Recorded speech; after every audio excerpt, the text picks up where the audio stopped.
Miss Lori Skori, Board Chair, Battle River School Division, 5402 48th A Avenue, Camrose, Alberta, T4V 0L3. L. Skori at brsd.ab.ca. Dear Miss Skori, it is my understanding, based on several news articles, that you decided to redact a verse from the Christian Bible which you found offensive. You then mailed this censored version of the Bible back to a private Christian school in your district and ordered the school in question to teach from the censored version of the Bible. You also told the school in question not to go public with your actions. What you have done is unconstitutional and ignorant of history and theology. The Canadian Constitution of 1867 refers to God and/or religious freedoms 7 times. It also outlines specific provisions to Catholic Christians, a group which I am not a member of. The Canadian Charter of Rights and Freedoms refers to the supremacy of God in the first article. It also refers to religious freedoms.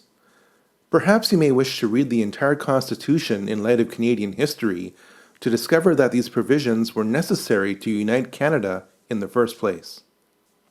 You may also wish to familiarize yourself with the Manitoba Schools Question, MSQ, a key component of Canadian constitutional history. The MSQ centered around the public funding of private religious schools. Apparently, you found 1 Corinthians 6 verse 9 offensive. A casual translation of that verse from the NLV is as follows. Do you not know that sinful men will have no place in the holy nation of God? Do not be fooled. A person who does sex sins, or who worships false gods, or who is not faithful in marriage, or men who act like women, or people who do sex sins with their own sex, will have no place in the holy nation of God. How is it that you find the teachings of Jesus offensive, given that the only life Jesus ever laid down was his own? Jesus acts as a sacrifice for all the sins of all those who believe he died for them.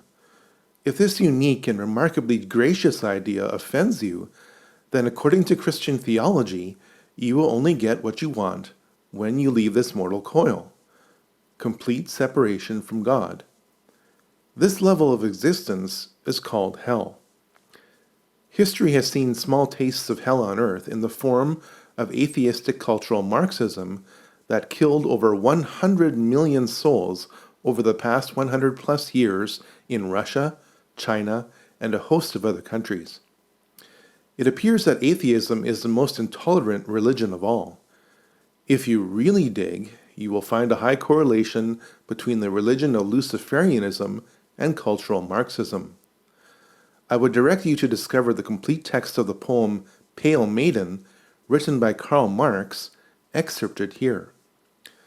Thus heaven I've forfeited, I know it full well. My soul, once true to God, is chosen for hell. I am literally praying that you would discover the correlation between the peace and prosperity of Western civilization and its embrace of Christian values.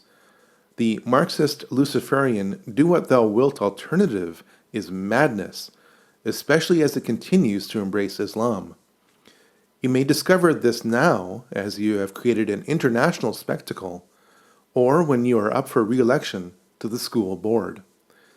Providing quality education, Leonard Ulrich, B.Ed., B.A., WPMT diploma, double major in history with a 3.8 GPA in my final year of education, award-winning filmmaker with nearly 12,000 subscribers on YouTube.